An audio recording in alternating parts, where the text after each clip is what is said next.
There's no need for Hollywood to make a Left 4 Dead movie, because it's already been made numerous times before. Left 4 Dead is a game that explores the zombie movie genre like no other. Think about Night of the Living Dead, Dawn of the Dead, 28 Days Later. It's clear that the developers at Valve have zombies on the brain. And why not? Zombies are the new Nazis after all. You can kill them over and over and over, and no one will care. And believe me, we'll be killing a lot of zombies in this game. Left 4 Dead is set up as 4 scenarios with no real narrative that ties them together. You start a scenario with one objective. Work your way to an extraction point with 3 other people. The whole presentation is typical Valve excellence. Each scenario is presented as a movie. It starts with a movie poster and ends with movie-styled credits. Even the characters you play follow the standard movie cliches.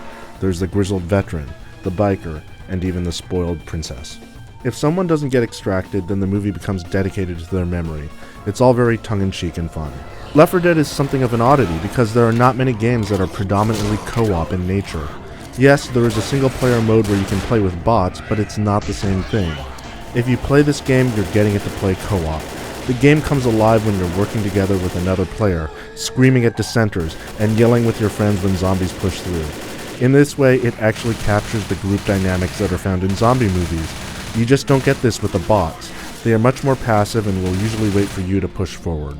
The fact that there are only 4 scenarios might turn some people off, especially since it takes about 30 minutes to beat each one. Now, before you scream that there are only 2 hours of gameplay, cool your jets because each scenario is highly replayable. A large part of this is thanks to the director system.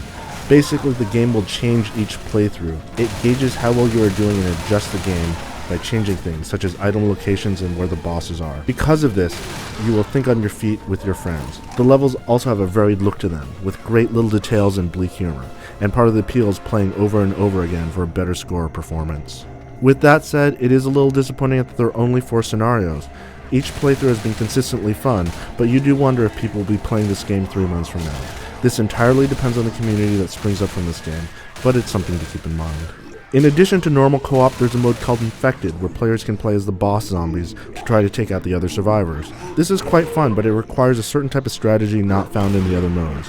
After all, zombies can't use guns for whatever reason. You rely on special moves, such as ensnaring people with a long tongue or tackling guys to the ground. Coordinating with other zombie friends to trap humans is very satisfying. From a technical standpoint, everything runs very smoothly. Frame rate is solid, and the sound design is very atmospheric and dynamic. The game uses a Source engine, which powered Half-Life 2 in the Orange Box, so it looks good and it does the job well.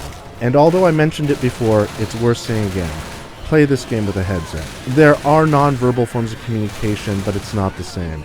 It's all about the constant chatter between you and your friends. This is a very social-minded game that really plays off human nature. Ultimately, the enjoyment derived from this game depends on who you're playing with and how you're playing.